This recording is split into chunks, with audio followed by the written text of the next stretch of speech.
চৌমুহনী ইউনিয়নের মাধবপুর উপজেলা চৌমুহনী ইউনিয়নের বালু সন্ত্রাসীদের কবল থেকে রক্ষা পাচ্ছে না গ্রামবাসী। রাতের অন্ধকারে দিনের বেলায় এই ফসলীয় জমি এবং যেখানে পরিবেশের ভারসাম্য রক্ষা হয় সেখান থেকে এই বালুর স্তূপগুলো কেটে কেটে সরকারকে ফাঁকি দিয়ে নদীর পার ভেঙ্গে চুরমার করছে। কৃষি জমি বলতে আর কিছু নেই। এই বালু খেকুরা বালু দস্যুরা চৈতন্যপুরে কি তাণ্ডব সৃষ্টি করতেছেন তার সরজমিনে আমি আজকে দেখাচ্ছি। এই এলাকার যে সরাটি ছিল সেই সরাটিকে জন দুর্ভোগে পরিণত করছে। আমি দেখাতে চাই যে নদী পারগুলোকে সম্পূর্ণভাবে কেটে ধ্বংসস্তূপে পরিণত করতেছে এই চৈতন্যপুর। একটি কুচক্রী মহল তারা অত্যন্ত ষড়যন্ত্রমূলকভাবে ব্যক্তিগত ফায়দা হাসিলের জন্য এই চৌমুহনী ইউনিয়নের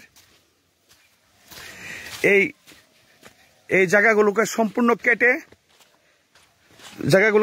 দেখেন অবৈধভাবে বালু উত্তোলন করে দেশ এবং জাতিকে তারা ধ্বংসের দ্বার প্রান্তে নিচ্ছে। আমি উপজেলা নির্বাহী কর্মকর্তা, সহকারী কমিশনার ভূমি এবং মন্ত্রণালয় তহসিলকে অনুরোধ করব জরুরি ভিত্তিতে তাদের বিরুদ্ধে আইনানুগ ব্যবস্থা গ্রহণ করার জন্য।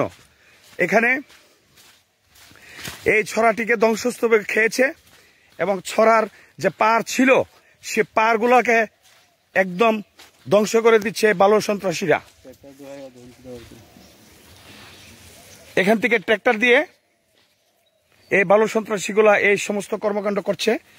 আমি দেশ এবং জাতিকে দেখাতে চাই যে চৈতন্যপুরে কি শুরু করছে, কি তাণ্ডব। এখানে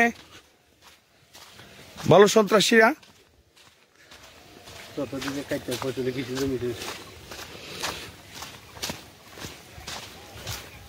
ফসলীয় জমি শেষ, এখানে বালু জমাট করে এখানে গাড়ি দিয়ে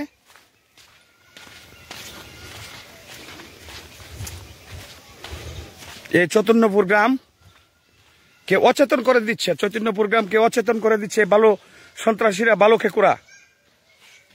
দেখেন, আমি দেখাতে চাই যে এখানে গাছপালা সব নিধন করে ফেলছে। জরুরি ভিত্তিতে মন্ত্রণালয় তহসিলদার এবং সহকারী কমিশনার ভূমি, উপজেলা নির্বাহী কর্মকর্তা মাধবপুর হবিগঞ্জ জরুরি ভিত্তিতে প্রয়োজনীয় ব্যবস্থা নেবেন। আনোয়ার হোসেন বেলাল, সাধারণ সম্পাদক, বাংলাদেশ প্রেস ক্লাব, মাধবপুর হবিগঞ্জ। বিষয়টি খুবই জরুরি, জনবহুল, খুবই গুরুত্বপূর্ণ।